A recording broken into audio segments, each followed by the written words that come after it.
Salve, salve! Aí, tá me ouvindo bem?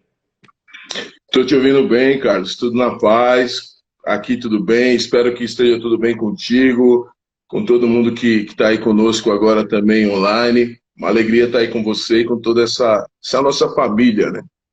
Obrigado, bem-vindo, velho. Pessoal, eu vou desligar os comentários aqui e a gente volta, eu vou voltar a ativar os comentários na hora que a gente fizer o pinga-fogo com o nosso convidado. Mas como a gente já está, eu diria até um pouco até mais atrasadinho, vamos lá. Deixa eu apresentar o meu convidado para vocês, para quem ainda não o conhece. Ele é rapper, ativista social, produtor musical, aficionado por artes marciais e principalmente o antigo Vale Tudo. Nosso convidado de hoje é cristão, leva o nome de pregador com a alcunha de Lu. É o Luciano dos Santos Souza, o famosíssimo pregador Lu, fundador e vocalista do Apocalipse 16. Salve, salve, bem-vindo, boa noite, pregador Lu. Prazerzão ter você aqui com a gente nessa quarentena.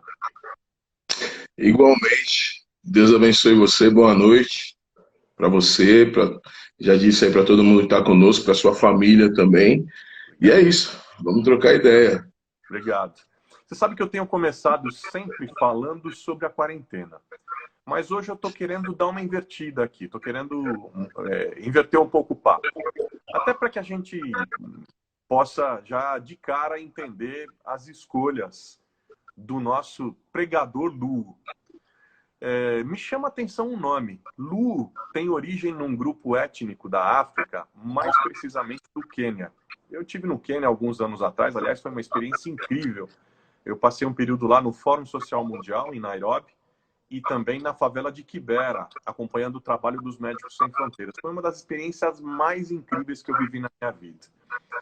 E Lu, eu creio que para você não é só uma abreviação de Luciano. Tem muita gente que pode achar que é uma abreviação de Luciano. Até porque não se escreve Lu, se escreve Luo, L-U-O. E aí eu queria começar te perguntando, de onde que veio essa ideia? E se foi mesmo para homenagear, em certa medida, homenagear o povo africano? E por que o nome composto? Bom, os rappers, eles sempre se rebatizam, né? Eles sempre é uma tradição. Alguns rappers colocam nomes engraçados, outros colocam nomes assim um pouco mais ofensivos ou mais que dão um pouco mais de força ali. E no meu caso, eu escolhi o Luo. Primeiro, como você falou, tem a questão étnica da tribo, né, que é a segunda maior tribo do Quênia, que são os Luos, né? Isso de alguma maneira me religou com a África, né?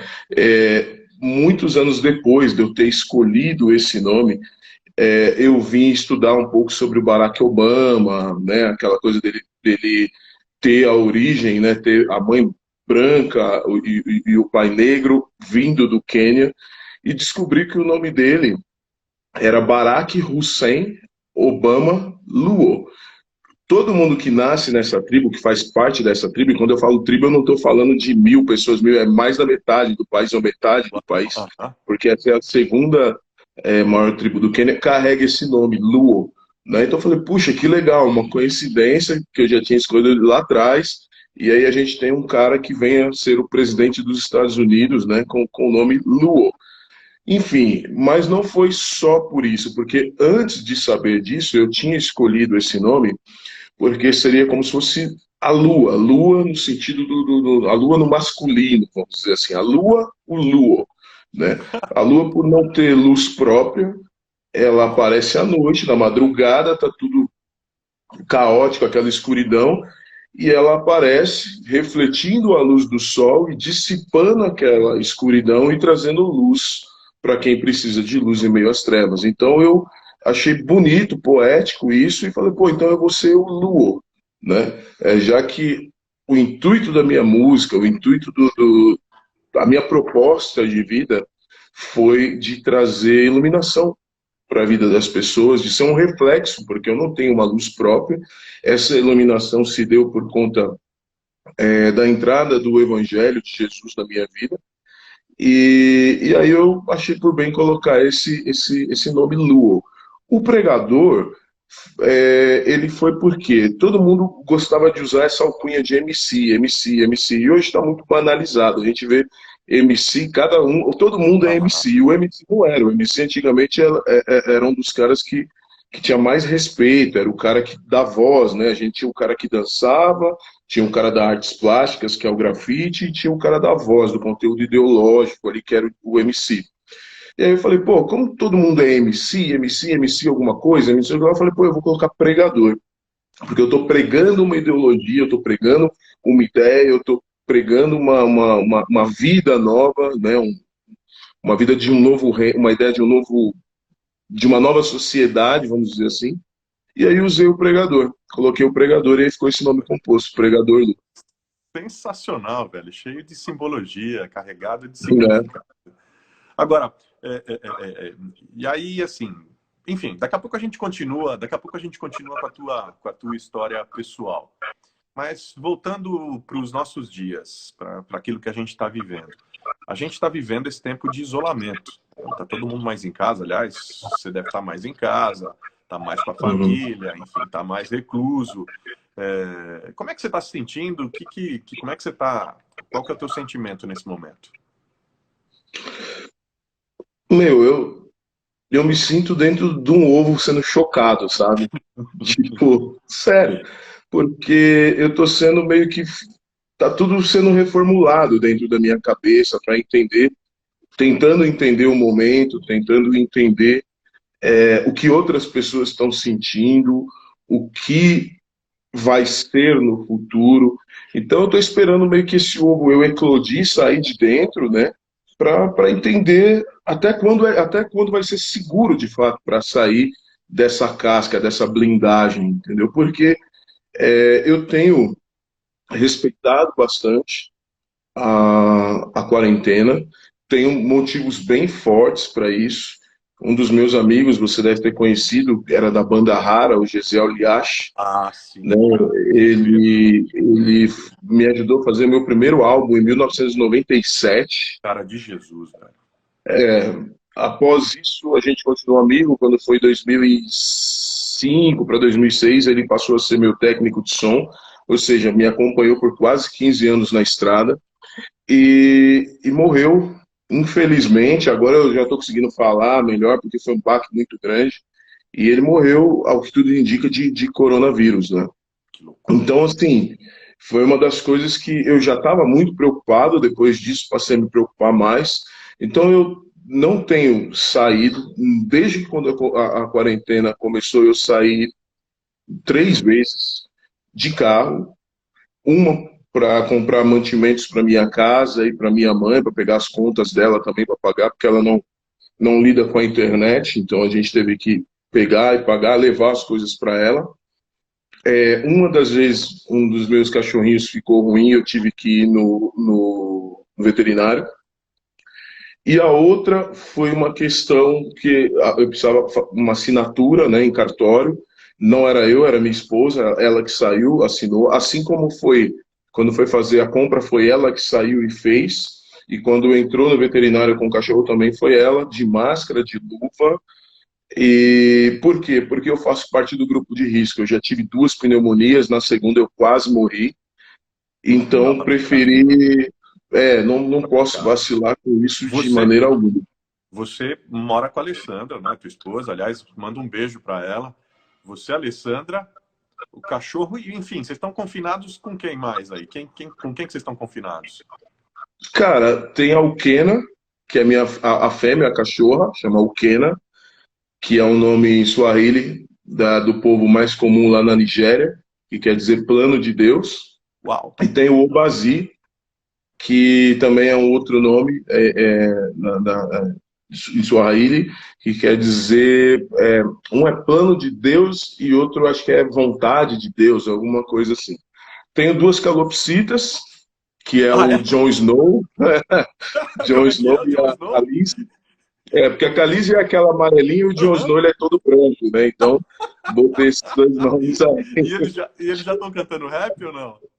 Não, cara, mas eles andam no chão, ciscam, vão na grama, voltam, sobem na escada, eles são uns figuras. Eu ia até deixar um aqui comigo, mas eles estão com a asa muito grande, então é perigoso sair voando aí. Então eu falei, não, deixa eles quietinhos lá. E sou eu e a Alessandra, né? A gente optou por não ter filhos. É uma coisa que a gente ainda está pensando, talvez se adota uma criança ou não. A gente está pedindo muita iluminação a Deus, mas sabendo que essa decisão é nossa. Não vou jogar no colo de Deus uma coisa que sou eu que tenho que ser responsável, né? O tempo biológico, eu acho que assim, para a gente passou, mas a gente está em paz com essas decisões, porque eu venho de uma vida difícil, não sabia a princípio se eu seria um bom pai, ficava com aquela dúvida, com aquele trauma, depois aquela coisa, como que eu vou criar meu filho? E aí quando, enfim, as coisas deram certo, a gente gastou muito tempo trabalhando, né? E não prestou muito atenção no tempo, né? Na questão do tempo, se daria ou não mais tempo. Mas a gente também se adaptou para essa realidade. Hoje, você falou, como é que tá aí e tal, que assim, a gente conseguiu ter uma casa onde eu consegui conciliar tudo. Então, eu vou ensaiar, meu trabalho, parte do meu trabalho é música. Então, eu tenho um estúdio onde eu consigo me reunir com os meus músicos e ensaiar. Eu tenho um lugar do lado da minha casa, que é no mesmo terreno, que eu fiz de escritório, onde a gente trabalha e toca a empresa. E tenho a casa, que é onde eu resido, coloquei alguns aparelhos de ginástica, musculação, tem uma natureza em torno que para mim já é fantástica. Então eu adaptei minha vida meio que para isso. A quarentena, para mim, ela não está sendo tão trágica assim, porque eu sempre fui mais caseiro. Eu saía mais mesmo de casa para viajar para os shows, né, que eram de finais de semana, igreja, às vezes um mercado, jantar fora, mas a maior parte do meu tempo eu sempre passei em casa, então eu estou conseguindo lidar bem com essa situação. A gente tem conversado muito aqui sobre o pós-pandemia. Que mundo, todo mundo está passando por aqui, a gente vai conversando sobre como é que vê o mundo no pós-pandemia, depois disso tudo que está acontecendo, né? E eu queria te perguntar, como é que você vê, como é que você vislumbra o mundo do rap ou o rap pós-pandemia? E por que eu estou falando isso? Porque uma coisa é certa, né? Essa pandemia, ela escancara a desigualdade social no planeta. É impressionante como ela escancara, ela rasga todos os véus e mostra de maneira muito crua a desigualdade. Aliás, a morte, os maiores índices de morte também têm muito a ver com os maiores índices estão diretamente ligados aos maiores índices de pobreza. Como é que você acha que o rap, que tem ritmo, letra, poesia, impregnado de coração, de sentimento, como é que você acha que o rap vai absorver esse momento que a gente está vivendo? Sabe, como é que vai ser o levante e vai? Que reflexões vão ficar para o rap no pós-pandemia? Bom, eu vou pegar um gancho de uma coisa que você falou a respeito dessa diferença de social que a gente vive, né? Não ficou só nítida a diferença, né, social, mas ficou nítida a diferença de intelecto das pessoas, de capacidade de entender, né, a gravidade da situação. Ficou nítida também a forma como algumas pessoas estão lidando com isso tudo, umas com mais zelo, com mais cuidado, com mais preocupação, e outras desdenhando, escarnecendo da situação e ainda por cima comprometendo a vida de outras pessoas, porque aquele que não entende o que está acontecendo agora, ele não põe em risco só a sua vida se colocando ali na linha de frente do contágio, na hora que ele sai, que ele não lava a mão, que ele não respeita, que ele não usa máscara, que ele vai para a aglomeração. Então ele coloca outras pessoas em risco, né? Eu acabei de saber que um amigo meu que trabalha tem que,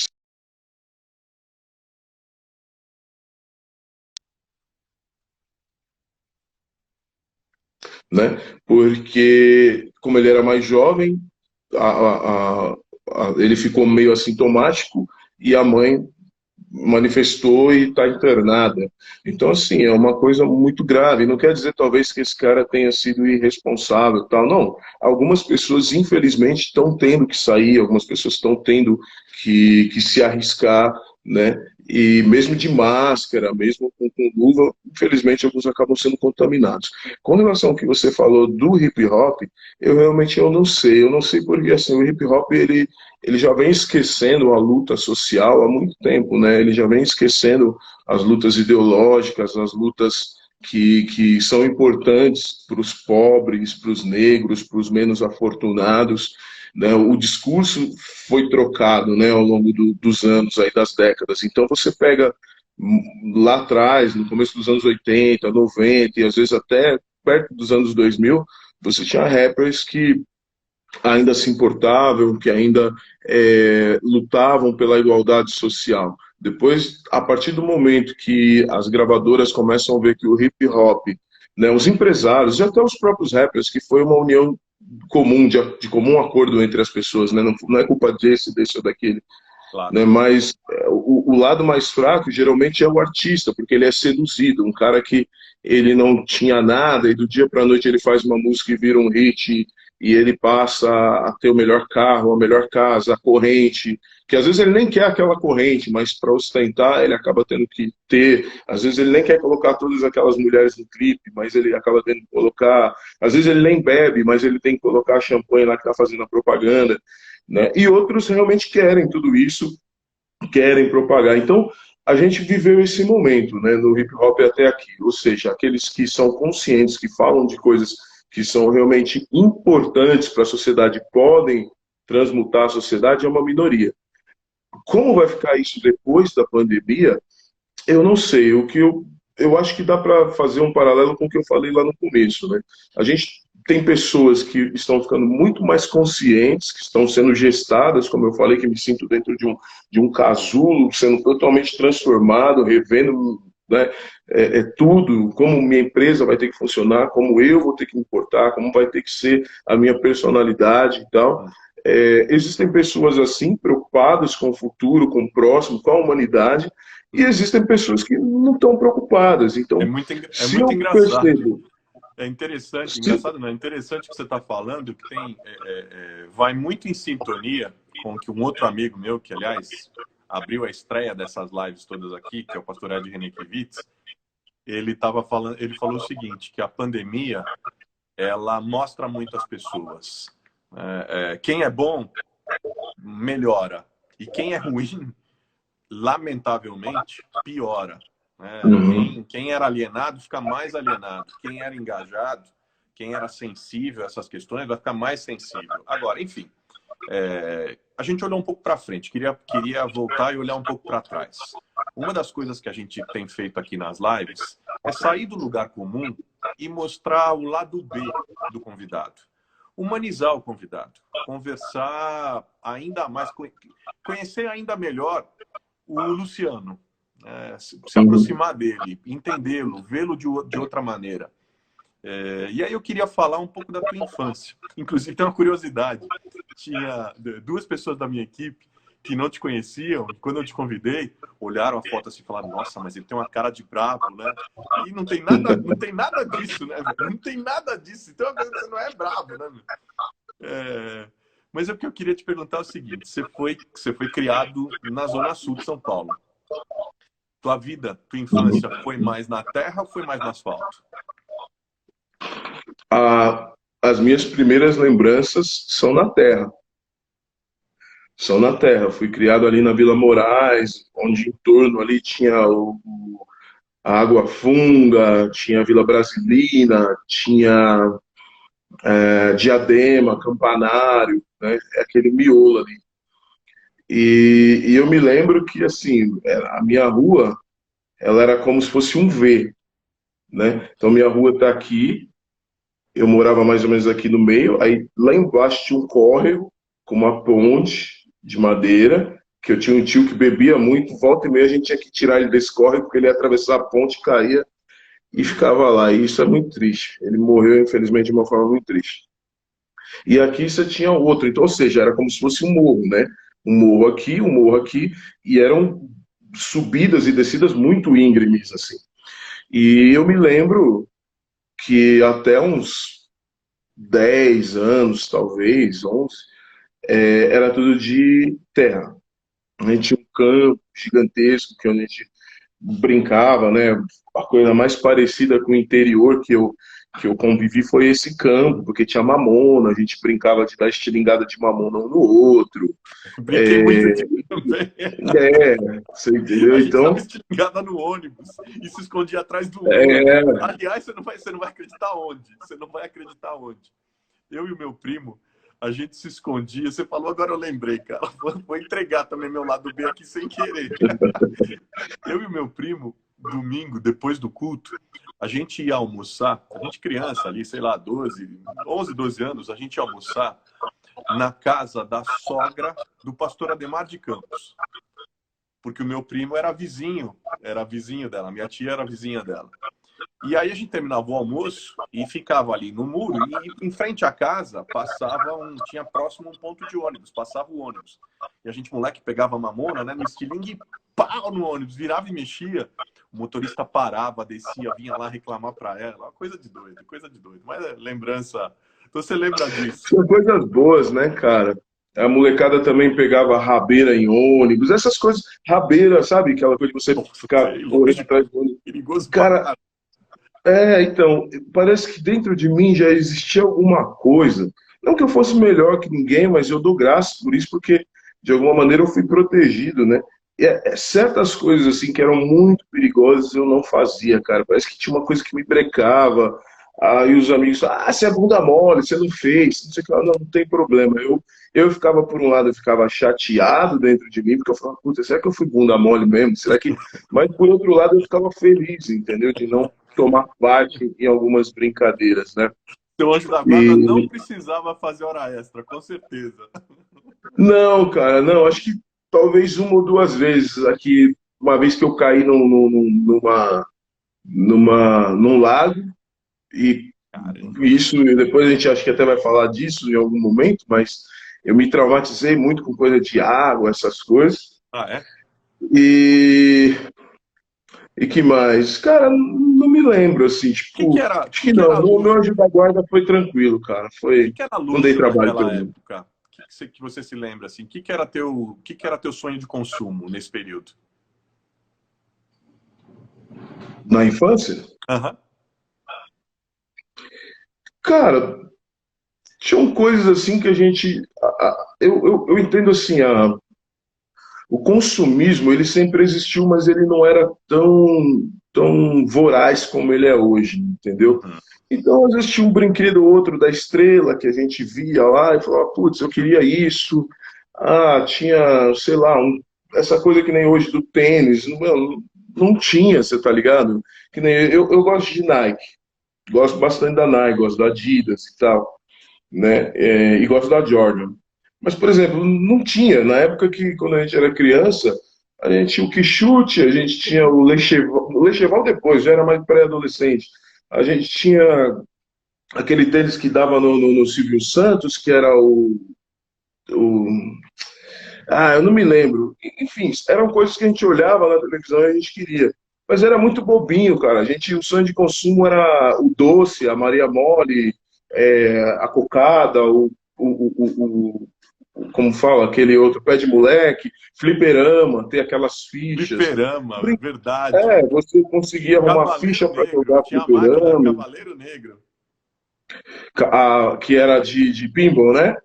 Eu lembro, pô, disso daí eu lembro até hoje. Tinha a Vortex, que era uma nessa naipe também. Tinha uma que tinha um robô, que era uma máquina amarela. Agora eu não estou lembrando qual que é o nome dela, que era um robô que falava.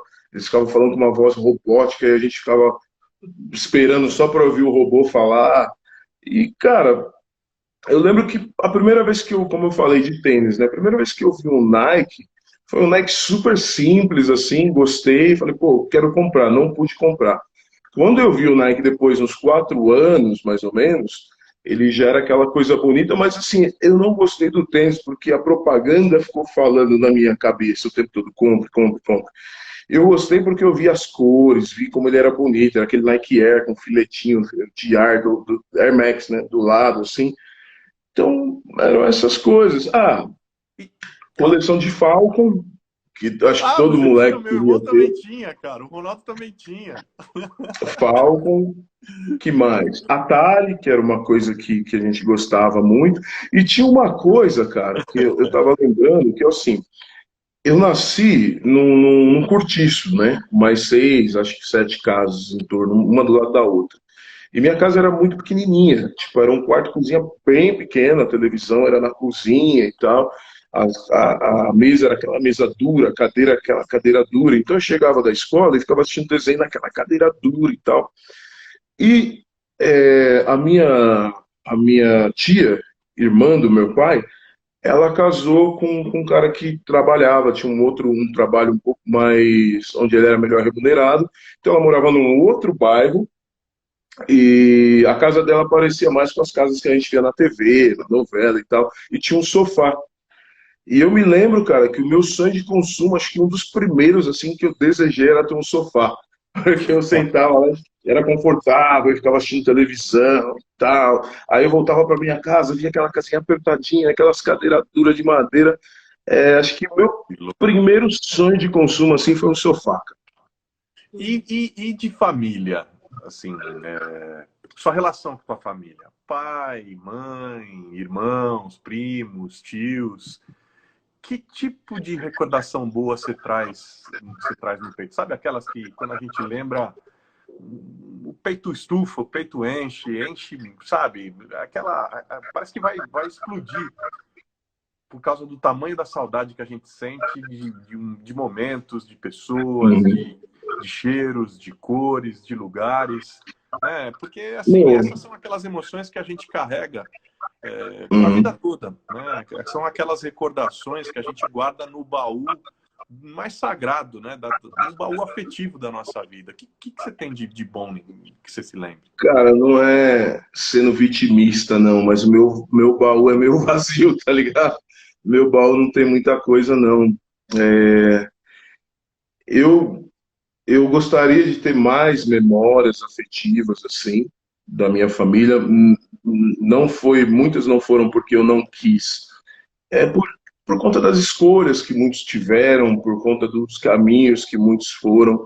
E eu tive uma família com muitos tios, com muitos primos. Não tenho proximidade com quase nenhum, e não é porque eu me isolei, é porque a minha família, de alguma maneira, eu não vou chamar isso de maldição, mas existe um comportamento que eu vejo em muitas famílias, em algumas não, e eu não acho que isso seja por causa da pobreza ou por causa da dificuldade, mas eu acho que muitas vezes uma desunião que passa talvez pela espiritualidade, sabe? Então, assim, com os meus pais, eu também não tenho muitas boas lembranças. As minhas lembranças Como boas com assim? os meus Como pais. assim? Você falou uma desunião que passa pela espiritualidade. O que você está querendo dizer com isso? Cara, eu acho que, assim, as pessoas, por mais simples que elas sejam, se elas tiverem uma noção da espiritualidade, do que é a espiritualidade, Ah, ok. do que é necessário, de como a espiritualidade abre os olhos, de como ela aproxima, de como ela dá sentido Ela para a fortalece demais família, esses vínculos, né? ela fortalece. Então, assim, a minha família não tinha muito isso, né? E eu vejo isso muito em famílias cristãs, nem sempre em cristãs, mas em famílias que, de alguma maneira, preservam a espiritualidade juntas, praticam a espiritualidade juntas, entende? E isso não aconteceu na minha família. Nem Eu de vinha viagem, você não tem tendo. nenhuma lembrança, recordação assim de viagem. Não, eu tenho, então, é isso que eu vou falar, eu tenho, mas elas se limitam até uns 12 anos, mais ou menos, que eram as viagens que eu fazia com o meu pai e com a minha mãe, quando eles iam visitar o meu avô, que morava em São Lourenço, Minas Gerais, que é de onde vem aquela água com gás, lá São Lourenço. Deliciosa, É um deliciosa. parque maravilhoso. Inclusive foi lá que eu caí no lago e quase me afoguei quando eu era criança. E tenho algumas festas de aniversário e tal, mas por que eu falo isso? Porque quando eu completei perto dos 12 anos, meu pai, ele começou a beber muito mais, muito, muito mais. E socializar com ele se tornou uma coisa extremamente difícil, ao ponto de dizer que impossível, entendeu?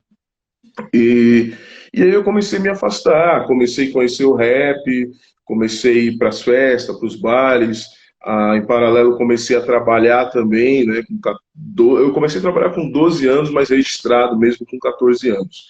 E aí passei a ter uma certa independência, tipo, eu quero uma roupa, eu não preciso pedir pro meu pai, eu quero ir para uma festa, quero fazer isso, tal, sabe? Então, eu estava meio que só vivendo debaixo do teto dele, e viver debaixo do teto dele por conta de todo o problema que ele tinha com a bebida, com outros problemas que ele tinha com depressão e outras coisas mais, começou a incomodar ele, né? Começou a incomodar ele ao ponto dele falar, meu, você tem que ir embora. Eu fui embora, sei lá, ele falava, eu fui embora com 10 anos, com 11 anos, você tem que ir embora, você já está com 13, você já está com 14. E aquilo foi ficando introjetado dentro de mim, ao ponto de, com 16 anos, eu saí de casa, voltei por um ano mais, porque foi a fase do exército, Uhum. e depois fui embora, fui viver minha vida, ou seja, com 18 anos, menos de 18, eu já não morava mais com eles e já não era mais dependente há muito tempo. Você Embora, pode me dizer, na verdade, pelo que eu estou entendendo, você pode me dizer que você perdeu seu pai em vida? sim, sim, e eu era muito novo quando isso aconteceu. E sabe o que foi mais terrível? Porque assim, quando a gente é adolescente ou pré-adolescente, a gente não percebe as coisas, né? Então a gente às vezes quer discutir, ou quer criar um embate, ou quer responder da mesma maneira. Você está recebendo palavras duras, você está recebendo uma atitude que não é conveniente para um pai, então você acaba se comportando de uma maneira que não é conveniente para um filho, só que você não percebe, porque você é muito novo para isso, Claro. né? E fui vivendo assim e fiquei um tempo afastado, mesmo convertido, mesmo frequentando a igreja, mesmo lendo a Bíblia, mesmo indo nos cultos, fiquei um tempo longe porque aquilo criou uma mágoa no meu coração. Quando de fato essa mágoa eu comecei a entender, quando de fato eu comecei a perceber essa minha atitude, ainda que involuntária, e comecei a entender que essa atitude estava fazendo mal e fui me aproximar dos meus pais, o meu pai ficou muito doente, ficou com demência, começou a ter um problema de degeneração, ele morreu com 30 e poucos quilos, assim, e ele ficou por mais de 15 anos com esse problema de demência. Então, quando eu achei que eu poderia consertar alguma coisa que eu não quebrei, mas que era do meu interesse ver consertada, ver ajustada, ver restaurada, eu já não tinha mais como acessar a, a mente dele, entende? Porque ele já estava em outro mundo. Isso foi muito doloroso, cara. Foi muito doloroso E porque quando ele quando... morreu, Fala, pode falar. porque quando ele morreu, eu vi que eu realmente não ia conseguir mais. Tudo aquilo que eu queria ter feito com ele, essas memórias que ele falou, sabe, que eu poderia construir numa fase mais adulta, onde eu poderia levá-lo para viagens, para shows, para comer, não rolou, cara. Então, Era assim, isso é. isso que era exatamente isso que eu ia te perguntar, que eu estava te ouvindo aqui. É, quando quando você olha para esse passado e se vê hoje, vê o pregador Lu hoje, você se percebe, você se sente vencedor? Você gostaria que o seu pai pudesse estar hoje presenciando o que está acontecendo com você? Tanta coisa boa, tanta bênção, tanta coisa positiva que Deus fez, que Deus tem feito na sua vida. Você tem o desejo, às vezes, de poder partilhar isso com o seu velho, de ele te vem à memória? Como é que é isso? Mano, eu penso o seguinte, sabe? Tipo, eu penso nisso, sabe? Eu penso nisso, sei que não é uma realidade, tenho várias conversas imaginárias com meu pai. Quando eu vou visitar o túmulo dele, às vezes eu tenho essas conversas. Já tive alguns sonhos, assim, sabe? Que para mim serviram muito de acalanto, de conforto para minha alma. Mas eu sei que isso é meio que impossível, né?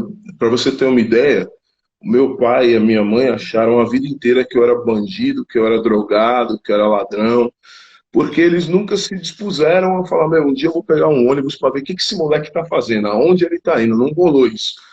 O dia que meu pai e minha mãe foram no meu primeiro show foi há 14 anos atrás, quando eu estava gravando meu primeiro DVD, que foi um negócio monstruoso, absurdo, Eu me que eles não lembro. entenderam nada, não entendeu nada, sabe? Tipo assim, nesse dia, não por luxo, não por nada, mas é porque, pô, uma amiga minha que era massoterapeuta, fazia, era, era, era terapeuta, fazia shiatsu, ela falou, ó, se você quiser eu levo uma maca lá e faço uma massagem em você, nos músicos, para vocês ficarem mais relaxados. E nesse dia, meu pai foi, eu falei, ó, deita aí, pai, faz uma massagem. Aí ele deitou lá, fez uma massagem e tal. Então, assim, eu lembro que foi uma coisa bem legal. Se for de lembrança, essa foi uma coisa que eu fui buscar 14 anos lá atrás. Mas ele já não estava muito bem nessa época, ele já não estava muito entendendo mais a realidade. E assim, foi muito louco, porque eles não tiveram. A minha mãe tem essa noção. A minha mãe, um pouco antes do meu pai falecer, depois desse show, ela percebeu a grandiosidade da coisa, ela mudou completamente comigo. Levei ela em algumas apresentações, várias apresentações no Brasil. Ela nunca tinha voado, né, no avião, foi a primeira vez. Então, assim, foi muito importante para ela entender, né, o que eu fazia de fato e entender pô, o que eu fazia dava orgulho para ela. Hoje ela tem orgulho do que eu faço, mas num determinado momento que ela nem procurou saber o que era, ela questionava assim ferrenhamente, mas eu não posso julgar meus pais, porque o Renato Russo, ele tem uma música que ele fala, Boa. né, ele Tô fala lá querendo onde você com não você. entende seus pais, mas às vezes seus pais não te entendem, mas é você que não entende seus pais. Eles são crianças, que é o que você vai ser quando você crescer. Então, assim, puxa, eu dou graças a Deus que eu amadureci cedo, né, que eu consegui perceber essas coisas e mesmo nas dificuldades, com tudo que eu passei, cara, eu louvo a Deus pela vida dos meus pais.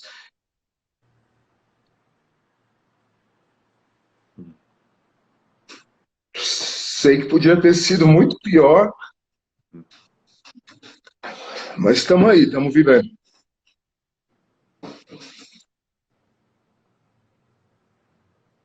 Isso aí, velho. Isso aí. Você é uma baita inspiração. Você é uma baita inspiração. Sua história de vida, a maneira com a qual Deus te tocou, Deus te usa para falar com tanta gente. Obrigado, viu? Obrigado. Isso não estava combinado, né? Não, Isso não tava no script. não. Coisa boa. E tem uma Alô só coisa, para todo mundo eu que. sempre curti muito o seu trabalho. Bem, obrigado. Aliás, a gente fez uma coisa juntos há uns anos atrás, quando eu coordenava um projeto grande com vários amigos que acontecia na Universidade Mackenzie, o Usina 21, Jovens, Ideias e Transformação Social. Você teve um espaço de destaque lá, porque você sempre teve uma mensagem. A gente tinha uma tocada muito contestadora, e você sempre teve essa tocada muito crítica, contestadora, né? Você é um cara assim, questionador. E outro dia eu vi que no seu Twitter você escreveu uma coisa que infelizmente é verdade. Que a gente fica com a pulga atrás da orelha quando vê uma pessoa se definindo como cristã. O que será que ela quer dizer? O que ela faz da vida dela para se definir assim? Até porque isso, enfim, não é nenhuma classificação religiosa, né? É um propósito, é uma escolha de vida. O que mais te desanima em alguns cristãos? Outro dia a minha filha fez um post. Ela falou, ela botou um post lá no perfil dela que era um grafite, era um picho, na verdade. Assim, Jesus é da hora, dura o fã-clube. Mas eu falei, filha, vai leve e tal. Mas eu acho que ela tem vocação também para ser rapper. Tô brincando, mas o que mais te incomoda nisso tudo? O quanto a gente perde nisso tudo, né? Porque todos nós perdemos nisso tudo, né? Jesus Cristo, ele fazer o que ele fez, ao pregar o que ele pregou, ele nos deu uma chance de redenção, né? E uma chance de redenção não só individualmente, mas uma chance de redenção coletiva, né? Quando a gente conseguir amar mais o próximo e entender que o próximo precisa de amor, assim como nós também temos que ser amados, isso gera uma corrente, gera um comportamento, né? E isso é tipo um efeito dominó. Tem até uma pecinha de dominó aqui que eu estava usando para apoiar meu celular. E essa pecinha de dominó aqui, ela sobreviveu porque a minha esposa e os irmãos se amaram de tal maneira que eles preservaram um brinquedo que tem, sei lá, quase 50 anos, né? E isso está aqui até hoje. Então, esses elos, essa falta desse amor, será que algumas crianças vão conseguir preservar não só os brinquedos daqui mais 50 anos, né? O que vai estar preservado com essa falta de amor? Produto ou subproduto, que já é um subproduto desse cristianismo que a gente tem hoje, né? Então eu tenho medo disso, né? Porque eu nunca fui ofendido por um budista, eu nunca fui ofendido por um candomblessista, eu nunca fui ofendido por um muçulmano, mas eu já perdi as contas de quantas vezes pessoas que se dizem cristãs me ofenderam gratuitamente por discordar de um ponto de vista, entende? Então isso é preocupante, né? Que tipo de cristianismo é esse? O que esse cristianismo está preservando? É inacreditável. Eu fiz uma provocação hoje, que eu peguei do meu Twitter ontem, porque eu tenho visto isso com tanta frequência, essa coisa da ofensa, do xingamento, da humilhação, do escracho do outro. Eu tenho visto isso com tanta frequência a partir daqueles que se dizem cristãos, que eu escrevi mais ou menos o seguinte, eu escrevi, ó, cristãos igual, discípulos de Jesus. A quem estão imitando esses que xingam, que ofendem, que humilham e que escrevem coisas que são impronunciáveis nas redes? A quem que eles estão seguindo? Seguramente, na minha forma de ver, e aqui eu não estou fazendo nenhum julgamento, até porque a palavra de Deus diz pelos frutos, é o próprio Jesus, pelos frutos se conhece a árvore, né? A fé é demonstrada por obras, por ações e por obras. É inacreditável, mas seguramente tem um tanto de gente achando que está seguindo a Jesus, mas está seguindo a qualquer outra pessoa, a qualquer outro ídolo, a qualquer outro sabe Deus o quê, menos Jesus. Mas para finalizar, última pergunta que eu queria te fazer. Vou terminar com a provocação e aí a gente vai para o pinga-fogo. Essa live, a gente propunha uma provocação, que era qual a pregação dos tempos pandêmicos. E aí, essa é a minha pergunta para você. O que precisa ser pregado? O que os cristãos precisam pregar nesses tempos de pandemia? Bom, aqueles que são de fato cristãos, Cristo. É simples. Simples. Agora, quem é Cristo na interpretação dessas pessoas? Essa é a sua pergunta, né? O meu medo é que o equívoco dessas pessoas lhe custe muito mais do que inimizades na internet, mas que venha custar a alma, né? O destino eterno da alma dessas pessoas. Então, o que eu percebo que tem que ser pregado é uma volta às origens, não a um cristianismo primitivo, porque isso não vai acontecer, né? Também não é um cristianismo que se adapte às necessidades de hoje, mas é revisitar os dogmas, furar aquelas bolhas, né, onde toda a filosofia que os criou está, repensar esses dogmas, né, porque muitos desses dogmas são antigos, foram baseados em filosofias antigas, em pessoas que não tiveram as experiências de vida, não vivem no mundo que a gente vive hoje, e não é flexibilizar o evangelho, não talvez manipular o evangelho, não. É simplesmente pegar o evangelho e tentar pregá-lo numa linguagem que as pessoas entendam hoje, né? Um evangelho sobretudo de arrependimento, voltar lá atrás, sabe? E falar, olha, a base de tudo é arrependimento, dessas palavras virulentas que você disse na internet, desse pensamento terrível que você teve contra aquele que de repente tem uma ideia contrária à sua, talvez dessa igreja que você está frequentando, desse pastor que você está ouvindo, porque não que a atitude, vamos dizer, da ovelha, do ouvinte, seja de responsabilidade do pastor, mas eu acho que o que o pastor prega deve fazer um efeito tão grande no ouvinte que o leve a ter uma postura que ame, que construa, não algo que destrua, que separe, que segregue, que polarize, porque se a gente deixar o país polarizar como já está, mas polarizar de fato, como uma Irlanda do Norte, sabe, Coreia do Norte, Coreia do Sul, a gente vai ter um problema muito pior do que a gente está vivendo hoje, né? Então eu acredito que a volta ao arrependimento, a volta às origens, a rever, a reavaliação daqueles que hoje coordenam, né, que de alguma maneira coordenam as igrejas, a fé no Brasil, possa se fazer um meia-culpa também, porque a gente vê muitas igrejas onde os líderes foram apanhados fazendo coisas terríveis e eles nunca assumiram e falaram, olha, eu errei, eu pequei, foi minha culpa, eu fiz aquilo, mas eu me arrependo e eu quero mudar, eu quero ser outra pessoa. E isso constrói cristãos que acham que podem agir assim também. Entendeu? Ah, meu líder fez isso, tá, vamos falar que é perseguição às vezes. Nem tanto conscientemente, mas inconscientemente. Se entra numa espécie de lavagem cerebral ou de ponto morto, onde você põe somente em ponto morto e deixa que outras pessoas pensem por você e ditem o que você deve ou não fazer.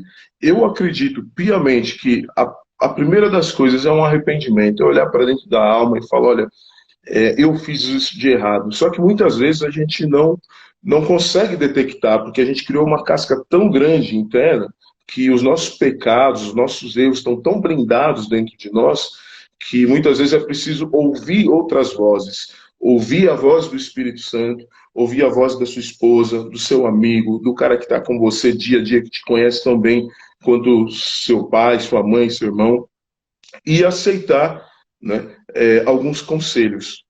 Eu acredito que a gente está no momento da pandemia e do que o mundo vai vir a ser, onde os conselhos são importantes. A Bíblia fala que na multidão dos conselhos está contida a sabedoria.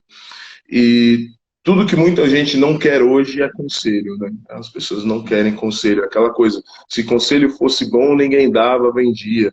Não, conselho é bom sim, e quem te ama vai te dar de graça porque quer o seu bem. Escuta, deixa eu te falar uma coisa. A gente começou com um pequeno atraso por causa da conexão. E aí a gente tem 10 minutos de pinga-fogo. Então o que eu vou propor? Para a gente desligar 1 minuto, eu vou desligar 1 minuto, você também. Eu vou só desligar e voltar. Aí a gente volta e vocês, todo mundo que está com a gente, volta com a gente. Porque agora vem a parte que todo mundo gosta. Aliás, eu mandei uma mensagem hoje nos meus stories. O que você está achando das lives? Como é que você está vendo e tal? A maioria esmagadora, eu recebi muita mensagem, mas a maioria esmagadora falou 2 coisas. Primeiro, que não pode parar. Estão me dando trabalho, estão me arrumando trabalho, que diz que eu tenho que continuar mesmo depois da quarentena. E segundo, que a parte que eles mais gostam é o pinga-fogo. Então eu volto já. A gente volta em 1 minuto, menos que 1 minuto, 30 segundos a gente está de volta. Pregador Nu no pinga-fogo aqui da nossa live. Até já.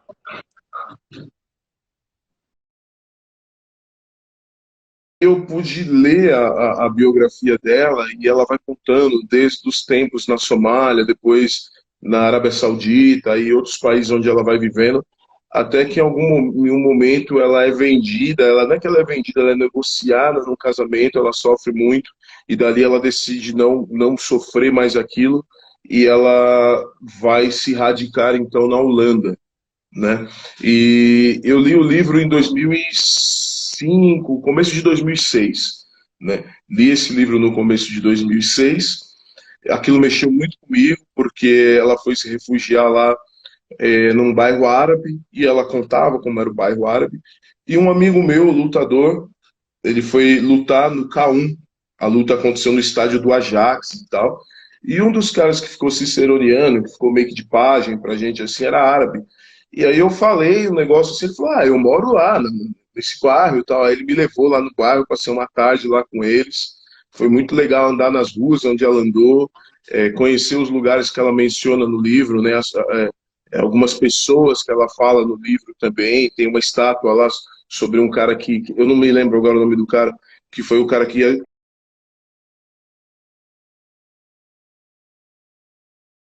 ajudou ela, né, com esse processo de, An- de, de ela ser Andréia, do refugiada. bebê. Então, tá todo mundo aqui perguntando a Lilian, tá todo mundo perguntando qual o nome do livro.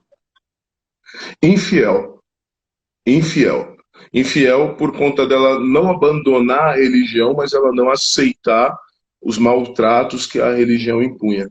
E, inclusive, a pessoa que ajudou ela a ser refugiada lá na Holanda, esse cara foi assassinado porque ele estava ajudando muitos refugiados e ele sofreu um crime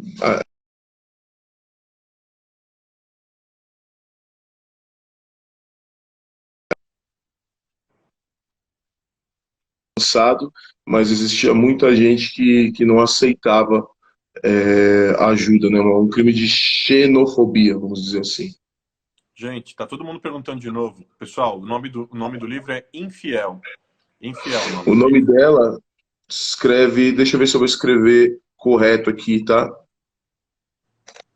Ayan Irse Ali. Ali, ou Ali, tá bom? Pronto. Pronto. Esse cara aqui, ó. Esse cara aqui. Nelson Ele Mandela. é, O que é o Nelson Mandela para cara, você? hoje é muito difícil falar de Nelson Mandela, porque para muita gente ele virou um terrorista, né? Para mim Loucura, não, né? para mim cara, é lamentável, né? A gente ouvir pessoas dizendo que Nelson Mandela foi um terrorista. Essa é a formação, é isso que tentam colocar na cabeça das pessoas. Mandela foi um ícone, um cara que nasceu num contexto muito complicado, onde na própria terra dele ele não era bem visto dentro da própria África, né, continente dos pretos. Ele nasceu num momento em que havia uma espécie de domínio, de ditadura, né, Boilander. Então, assim, foi uma coisa muito difícil para ele e ele teve que tomar as atitudes dele naquele momento. Foi preso, ficou aí acho que 27 anos preso. Eu pude ir lá na ilha onde ele ficou preso, pude ir em Soweto, pude ir ver Fui lá a também, casa estive onde lá. ele nasceu, onde ele morou. Então, assim, Imaginar que ele ficou mais de 2 décadas naquela cela que não cabia, que ele não conseguia nem se esticar deitado. ele era um homem grande, então as dimensões dele, né, não cabiam e muitas vezes ali é um frio, cara, é um frio Sim, naquele lugar onde ele sim. ficou, mas um frio que eu falei, meu Deus, como que, sabe, eu fiquei mal, que eu levei blues e estava mal. E eles E deixavam na os presos de biografia bermuda. Aliás, de bermuda contaram e que eles ele tinham não que ficar tinha. quebrando pedra o dia todo. Aliás, o Mandela teve uma lesão ocular, porque eles tinham que quebrar pedra, aquilo era muito branco, né? Bom, você viu lá Uhum. aquela rocha muito branca, e o reflexo da luz do sol no olho lesionava os olhos. O cara é um ícone, você tem razão. E ele não tinha cobertor, né? No inverno, muitas vezes, uma das punições era tirarem o cobertor dele para que ele morresse de pneumonia, alguma doença, né, pulmonar. E, no entanto, ele conseguiu. Então, é complicado, né? Porque muitas vezes as pessoas não entendem que o Mandela ele estava lutando por um direito que era dele. Veja, as pessoas, que é mais ou menos o que aconteceu aqui, só que aqui foi há tanto tempo atrás que as pessoas já nem lembram mais que isso aqui era dos índios, que isso aqui foi construído por negros, por imigrantes também, mas na sua maioria isso aqui era dos índios. Então, o que acontece? É muito estranho que as pessoas não pensem nisso, não entendam que houve um domínio, as pessoas dominaram o país do cara, estavam escravizando novamente, uma escravidão moderna, que é parecida com o que acontece hoje, né? E ele não pode lutar, ele tem que ficar quieto, ele tem que ficar, aceitar aquilo. Então, assim, não só a luta, mas toda a busca por estudo, por conhecimento, né? Quando ele integra ali o movimento negro, ali o CNN, acho que é CNN, e, Aham. cara, as coisas começam a mudar na cabeça dele, né? Então, assim, ele é um ícone, um cara que merece todo o respeito, que motivou outros e que lutou por uma África do Sul que ainda não é o país que eu acho que ele sonhou, né? Eu acho que não é o país no sentido de sociedade, de civilização que ele gosta e que eles merecem, mas se ele não tivesse feito isso, seria pior ainda. Avançou muito. Lembranças da cidade de São Lourenço são... Maravilhosas. Eu estou até tomando uma água com gás que não é São Lourenço, é Cristal, que eu amo água com gás. Pistache, água com gás, Kinder Ovo, Häagen-Dazs, todas essas paradas eu gosto, entendeu? Então, assim, é um lugar muito legal, cara. É um lugar muito legal. Me lembro dos pedalinhos no parque, me lembro de ter caído no parque, quase me afogado. Sei lá, cara, me lembro do cheiro da lenha queimando no fogão, era maravilhoso. Uma palavra para definir o seu Jorge, seu pai. Uma só? É,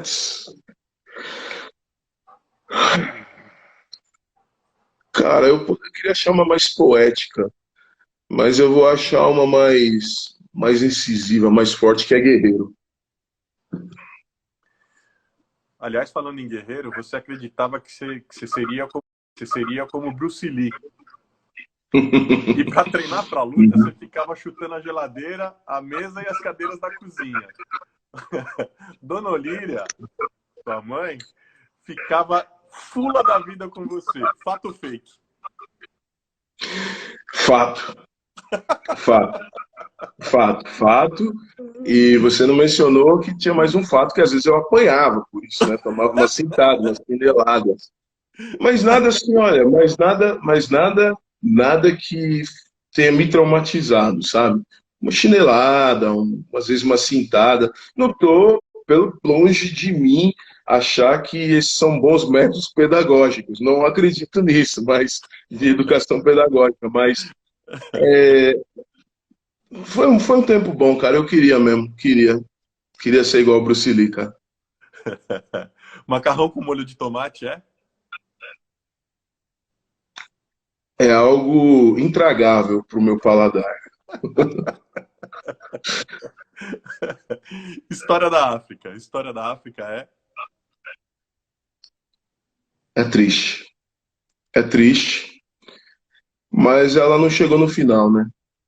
Ainda está sendo escrita. Então acho que dá para reverter isso de algum momento. Hipocrisia, na sua forma mais perversa, está?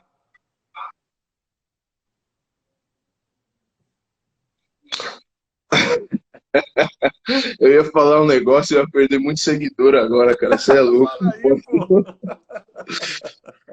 Ah, ela é repugnante, né, cara? Ela é repugnante e ela é manifesta muitas vezes nos poderosos, né? Ela é muitas vezes manifesta nos poderosos, porque quando a hipocrisia ela é manifesta num vizinho ou num colega de classe, alguma coisa, você releva, você dá de ombros. Agora, quando ela é em alguém que decide os rumos da sua vida, aí ela é maléfica e demoníaca, né? Sua maior alegria é? Alessandra, todo dia mordo, aperto, não tem um dia. Rapaz, ela todo dia eu mordo, aperto minha esposa, já vou dormir mordendo, acordo mordendo, tá cozinhando, eu tô mordendo, tá lá trabalhando no estúdio, no escritório, eu tô mordendo. É assim, e eu fui procurar entender, né, o que é isso, né? E as pessoas que a gente ama, algumas pessoas têm essa coisa de querer morder, né, quando você ama tanto assim. Então eu fui ver um estudo sobre isso, é normal, isso não é não é maléfico, não é uma coisa ruim, não tem a ver com nenhum tipo de psicopatia. Podem ficar tranquilos. Eu sei que morde aí as pessoas que você gosta, podem ficar tranquilos. Sua maior tristeza é? Hum. Cara, eu coleciono tristezas, como todo mundo, mas não me vem uma na cabeça agora para falar, olha, essa é a maior. Não sei, não sei. Se a gente pudesse trocar a palavra tristeza por frustração, talvez fosse o fato de eu ainda não ter me graduado aí em alguma coisa. Mas é uma coisa que eu já estou conseguindo viver bem, porque eu percebi que boa parte daquilo que eu precisava para sobreviver economicamente e algo que fosse me dar orgulho, prazer, satisfação, retorno pessoal, eu já consegui sendo um rapper, entendeu? Então, assim, eu acho que falta para mim aí talvez cursar mesmo história, sociologia, e para ficar um pouco mais, talvez, não tão frustrado, não sair daqui tão frustrado. Fé é?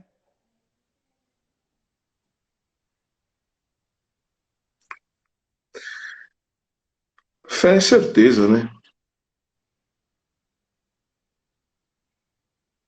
É isso, fé é certeza. Certeza no amanhã, certeza no Deus que forma o amanhã, certeza de estar fazendo as escolhas corretas, mesmo quando muita gente em torno está dizendo para você que aquilo não vai dar certo e você vai lá e faz. É diferente de aposta, né? Não é uma aposta. Aposta você faz e você fala, ah, isso pode dar certo, mas você não tem certeza. Fé é certeza. Boxe ou MMA? Meu Deus, agora complicou, porque eu acho que MMA. Mas se fosse para mim praticar um só esporte, porque o MMA, né, ele condensa todos ali, ele sintetiza tudo, eu preferi o boxe, porque é onde eu me saio melhor quando eu treino MMA. Ser gladiador é? Cara, é ir adiante, né? É enfrentar os seus oponentes, que por vezes são inimigos, por vezes são só oponentes, algumas vezes é só uma coisa que você tem que tirar da frente, outras vezes é uma coisa que você tem que liquidar. Então, ser gladiador, cara, é não ter medo e ir pra cima, é matar ou morrer, entendeu? Porque era literalmente isso mesmo, né? Em Roma não tinha essa, meu, estava ali para matar ou morrer, e viver outro dia era, era, era necessário você estar lá para matar ou morrer, senão você provavelmente não ia ver o outro dia, né? Então acho que é isso. Um filme e uma série. De trás para frente, uma série, The Sopranos. Eu assisti acho que 3 vezes, me marcou muito, muito, muito, porque diferente, ela foi a série que deu origem, ela é a mãe e o pai de todas essas séries que a gente assiste hoje, né? Embora ela não tenha tanta ação, ela seja mais parada, mas ela é um drama psicológico muito mais do que uma série policial, enfim, né? Então, Sopranos, quando o ator principal de Sopranos, ele chamava, eu já vou lembrar, eu espero um pouquinho que eu lembro. Quando ele morreu, eu chorei, cara, fiquei muito mal, fiquei triste, porque eu criei um laço emocional com aquele cara, que foi terrível, assim, terrível, e eu fiquei muito triste. E o filme, cara, putz, são tantos filmes, assim, olha, um filme da época de criança, eu vou falar dois, tá? Tá.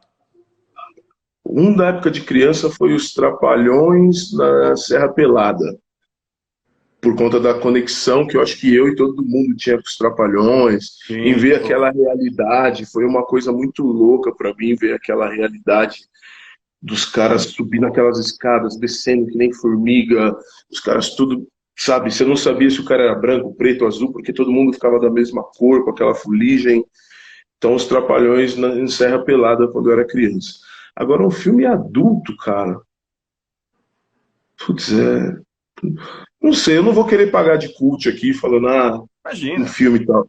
Eu acho que a saga, talvez, do Rock Balboa, né, do Stallone, talvez essa saga, porque tinha a ver com luta, que eu sempre gostei desde criança.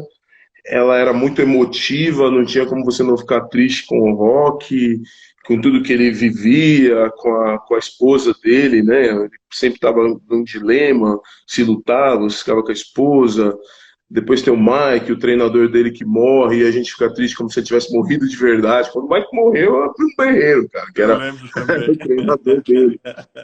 Então, sim, Eu lembro bem. foi terrível. E aí, também porque entra ali no Rock, né, o B.A. Baracus, que era o do Esquadrão Classe A, que é o Mr. T, né, do Esquadrão Classe A, que era aquele cheio de corrente, de barba. Então é onde Sim, você sim. vê pela primeira vez assim um negro protagonizando um filme e colocando em risco a hegemonia do outro, né? E eu não torcia para ele porque eu não tinha muito essa consciência na época. E hoje também não vejo assim o negro tem que derrotar o branco, vice-versa. Eu não vejo assim. Mas era legal você ver um negro sendo protagonista. Depois também teve o Apollo Doutrinador, que aí deu origem até agora o Creed, né? Que não é tão bom quanto o Rock, mas é um baita filme, então eu fico com o Rock. Ah, e recentemente, não tem a ver com o filme, mas tem a ver com o que você estava falando, né? Não é meu lugar de fala, mas que foi bom ver a Thelma ganhar ontem, ganhar o BBB, foi bom pra caramba. Foi legal demais Cara, eu aquilo. fiquei feliz. Eu fiquei Foi feliz, legal demais. olha, eu sou um cara muito crítico do BBB, Eu também. eu não gosto, para falar a verdade, Também mas não. cada um assiste o que quer, deixando bem claro, você que está aqui conosco, que assiste BBB, não estou falando isso para te criticar, você tem todo o direito, do mesmo jeito que alguém pode falar, mas você assiste MMA, não sei o quê, bababá, e aí cria toda aquela coisa de como se a gente tivesse que se atacar porque um gosta disso, outro gosta. Não, não é isso. Eu não gosto, nunca assisti nenhum, não sei de nada, nunca tive. Eu tenho a alegria, eu tenho a honra de dizer que eu nunca assisti um episódio do BBB e não vou assistir na minha vida toda, Eu entendeu? digo a mesma coisa, só que olha o que a pandemia fez comigo e com a gente. A pandemia me fez assistir os últimos 2, 3 dias e me fez torcer muito pela Thelma, pela história de vida dela e pelo símbolo que tinha, pela vitória que se carregava de simbolismo, que era a vitória dela. Mas Sim, enfim, uma esse pergunta que lado eu é um fiz para lado todo bom. mundo. Uma que eu fiz para todo mundo. Pandemia é?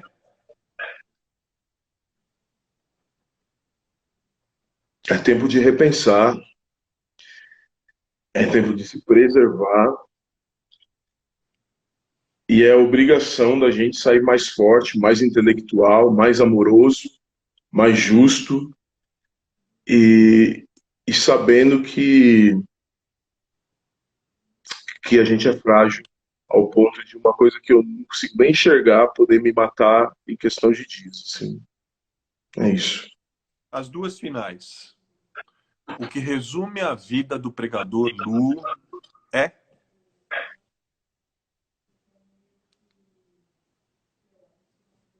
Tá aí uma pergunta que eu tenho que pensar para responder, cara. Fica à vontade. Que me resume. Eu não sei, porque se eu pensar nas pessoas que vivem perto de mim, talvez elas me vejam de uma maneira e falar, isso resume o cara. Se eu pensar no que a minha esposa pensa de mim, eu vou ter uma ideia. Se eu pensar no que eu penso de mim, aí eu não sei, talvez, cara, não sei. Talvez quando eu escrever minha biografia, talvez quando eu lançar meu último disco, minha última música, aí eu consiga definir isso melhor. Mas hoje, Cara, eu vou ficar te devendo essa, eu não sei o que me resume, entendeu? Porque eu vou lançar meu 16º disco agora, dia 5 de maio. Então aí você já soma quase 300 músicas. Uau. 300, quase 300. Eu colaborei até com seu irmão, numa Sim, faixa. Então, sim, é contando todas as verdade. colaborações que eu fiz, passam de 400 colaborações, mais as minhas 300, mais aquilo que eu ainda vou fazer, se Deus me permitir viver aí, passar por isso tudo, né? Então, eu não sei, cara. Deixa eu perguntar para minha assessora de assuntos aleatórios, o que que me resume? Ah, não sabe. Tá balançando a cabeça aqui e falando, não sei. Cara, não sei. Não sei, eu não sei porque eu acho que eu ainda estou em aberto. Não tem como resumir ainda. É uma questão em aberto ainda que não se fechou ainda. Para fechar, a gente está vivendo um momento de solidão para muita gente. Esse isolamento, mais do que qualquer outro tempo, provoca isso.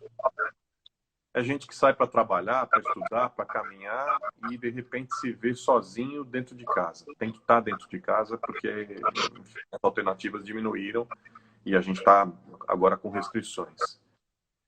E eu tenho certeza que a gente está vivendo uma situação que vai ter que ser, já está sendo e vai ter que ser ainda muito mais estudada pela psicologia, que são os impactos na vida das pessoas que perderam seus entes queridos nessa pandemia.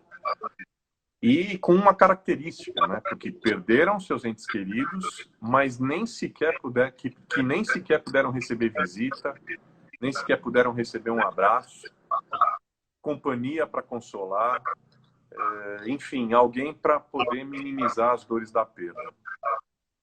Você é um cara que viveu uma dor profunda, Lu. Você viveu a dor da depressão. Você sabe o que é isso. O que o Lu pode dizer como mensagem final? Uma mensagem de esperança para todo mundo que está assistindo a gente agora. Bom, primeiro que isso tudo que você falou é muito triste. É uma coisa que, embora a pandemia esteja atingindo a todos nós, seja uma ameaça para todos nós, alguns ela atingiu de forma mais dura, de forma mais dolorosa e de maneira que não existe como se repor aquele familiar que foi perdido, né? Assim como não foi possível dar um último adeus, reunir os amigos. O amigo que a gente perdeu, o Gesiel Liache, ele foi enterrado num caixão lacrado, né? A gente foi pego de surpresa, não conseguiu chorar, a gente não conseguiu, de alguma maneira, expressar o luto, né? E o luto, você vai expressando ele ao longo do tempo, mas você precisa ter um momento onde ele jorra, onde ele, de fato, ele é mais manifesto, que muitas vezes é o velório.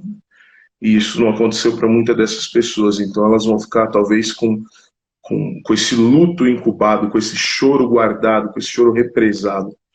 E para mim, que sofri de depressão, e muitos dos problemas da depressão são psicológicos, são químicos, são orgânicos, são físicos, né? Mas muitos também vêm de gatilhos, né? Perfeito. De gatilhos que a gente vai ao longo dos anos aí, de alguma maneira gerando, só que eles não são acionados, que são assim, você vai lá e perde alguém, você vai lá e sofre uma tristeza muito grande, você vai lá e faz alguma coisa que muitas vezes aquilo te decepciona ao ponto de criar uma vergonha tão grande e aquilo passa a ser um gatilho também, enfim, tudo que a gente vai vivendo, porque a depressão ela não é um problema só como tudo isso que eu já relacionei, ela também tem a ver com o meio, né, com o antro onde você é criado, do lugar de onde você veio, né? Então, como lidar com tudo isso? A primeira coisa é saber esperar, ser paciente. E ser paciente no meio de um bosque ou de uma floresta, numa noite muito escura, com bichos fazendo barulhos terríveis ao seu redor, com outros bichos colocando a sua vida em risco, você sabendo que você pode ser devorado por aqueles bichos, é meio difícil. Você perde a noção de tempo, a paciência vira uma coisa que você não tem mais. E essa floresta, muitas vezes, são esses pensamentos que a gente tem na depressão, são esses pensamentos que a gente tem em momentos difíceis, de luto. Agora, essas coisas, elas não somem do nada, elas não desaparecem, não é tipo assim, eu vou ser paciente que uma hora vai amanhecer. Não, é como se o amanhecer dependesse de você. Você vai olhar no relógio, tá dando lá 5 para 6 da manhã e você vai falar, pronto, agora vai amanhecer. Aí dá 6 horas e continua escuro, dá 7 horas, 8 horas, meio-dia, 2 horas da tarde, 3 horas e está escuro. Porque depende muito mais de para onde você se move dentro dessa floresta. O período que eu passei, por mais que eu quisesse achar que isso ia ser resolvido com o passar do tempo, não foi só o passar do tempo. Eu não conseguia ser otimista, eu só conseguia ser pessimista. O que é necessário nesse momento? Você ter pessoas que te amem ao seu lado, que possam te proporcionar uma clareza, embora você esteja num breu, numa escuridão, que eles possam ser raiozinhos, porque eu me lembro que em alguns momentos, desses momentos de escuridão, era como se eu cavasse e achasse alguma coisa luminosa e aquilo iluminava tudo ao meu redor, eu tinha um lampejo e aquele lampejo, aquela luz se dissipava no meio das trevas. Então o que foi necessário? Dar tempo ao tempo, esperar, sofrer a dor do processo. É um processo, não é uma coisa, é como uma lagarta que entra dentro de um casulo e se desmancha toda ali dentro, sofre uma reação química, se desmancha, sabe, vira uma gosma e dessa gosma vai nascer um ser totalmente novo, quando no caso uma borboleta. Então eu tive que esperar o meu tempo dentro do meu casulo, sofrer as dores da metamorfose. Ainda estou em metamorfose, ainda estou solidificando. Inclusive, meu corpo, eu preciso voltar a treinar. Eu fiquei 2 anos em depressão. 1 ano eu passei deitado na cama, sem comer direito, sem tomar banho, sem ouvir música, sem ir para a igreja, sem orar, nada, inerte. E no segundo ano foi quando parece que parte dessa metamorfose começou, aquilo que estava ali dentro, aquela gosma, como eu falei, aquela coisa, começou a tomar forma, começou a se compor. E aí foi onde eu comecei a ir a psiquiatra, onde eu aceitei que eu realmente precisava fazer uso de medicamentos. Fiz uso de 6 medicamentos, ou 7 diferentes, até achar aquele que equilibrou melhor o meu organismo. Alguns medicamentos foram extremamente caros, outros foram mais baratos. Eu ou minha esposa poderíamos olhar para isso e falar, eu não vou gastar esse dinheiro nesse medicamento porque meu dinheiro é para ser mais bem usado. Não, é a sua vida, você tem que, é agora ou nunca, ou você gasta ou você morre. Então comprei esses medicamentos mais caros, que não foram os que me deram uma melhora perceptiva. Quando chegou no 6º medicamento, exames toda hora de sangue para saber como meus hormônios estavam, foi uma baixa hormonal que mexeu na minha atividade metabólica, enfim. E aí isso foi me colocando, foi me aproximando, foi fazendo essa noite escura ficar um pouco mais clara, foi esses barulhos aterrorizantes que eu ouvia no meu ouvido cessarem, e foi onde eu consegui realmente me levantar no final de agosto do ano passado. Eu não conseguia ouvir música, tudo aquilo que eu gostava eu passei a detestar, tudo aquilo que eu amava eu passei a não valorizar mais, eu não odiava, eu não tinha forças nem para odiar, mas eu passei a voltar a ver o valor nas coisas. E música, que até então era uma coisa que eu amava muito e gostava muito e me deu muito do que eu tenho hoje, passou então a ser uma coisa cogitável, novamente eu podia cogitar. Comecei a sentar exatamente aqui onde vocês estão vendo, passar madrugadas aqui escrevendo, até que quando eu dei por conta eu estava indo para o estúdio de novo, e no começo do ano, agora em janeiro, eu tinha 43 músicas novas, prontas, finalizadas, mixadas.